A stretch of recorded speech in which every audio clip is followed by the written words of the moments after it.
Different schools have different ideas of how they can stop and prevent student behavioral issues. Skiba and Morrison say that OSS is when a student is removed from the school environment for a period not to exceed 10 days.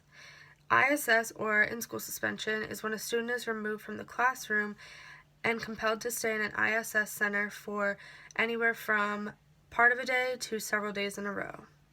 Skiba's study basically says that your punishment depends on what teacher you're dealing with. One teacher might think that being tardy to class is enough to send you to suspension or punish you, and another teacher might not punish you until you're late 3 times, or they might not punish you unless you're violent. A lot of schools adopted the Zero Tolerance Act after school shootings. It's exactly what it sounds like. There's no exceptions. What one person gets in trouble for, you would get in trouble for, and you would have the same punishments. There's no exceptions to anything.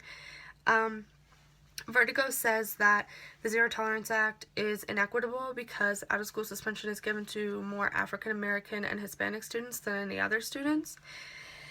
Costenbader and Markson questioned 252 students who had been suspended.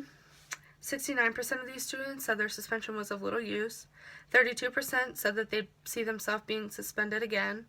And 55% said that they felt more anger towards the person who suspended them than they did any kind of remorse.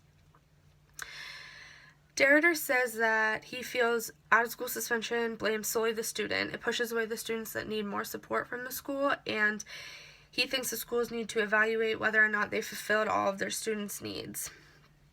Skiba says that these kids that are being suspended usually have tough home lives and they're hanging out with the wrong crowd. They have dangerous peer groups.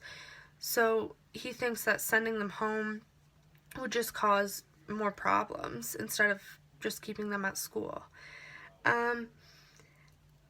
Schools that offer in-school suspension don't necessarily take away out-of-school suspension.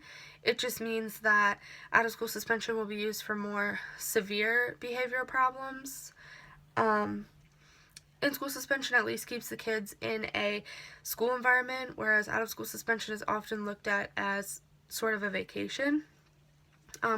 Student referral centers sounded like a really good idea. Teachers were running their classrooms a lot smoother. They were sending away their problem kids. They were just having better experiences with the kids that weren't causing any kinds of disruptions in class. But like I said before, a lot of the teachers were lacking uniformity. They were sending kids for small reasons. These student referral centers got very crowded. They were running out of resources. They just weren't running as smooth as what they thought they would be. Larry Leapley's study basically says that in-school suspension can be very successful with all the right resources. He thinks that a trained in-school suspension teacher is very important. They need to be trained to know what to do when any situation comes their way.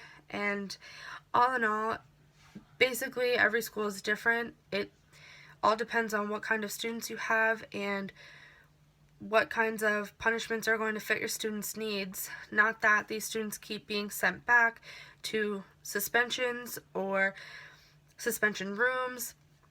It should be a once and done thing if it needs to be done at all, and basically do the right thing so that they learn their lesson and it's prevented so that there's no future conflicts.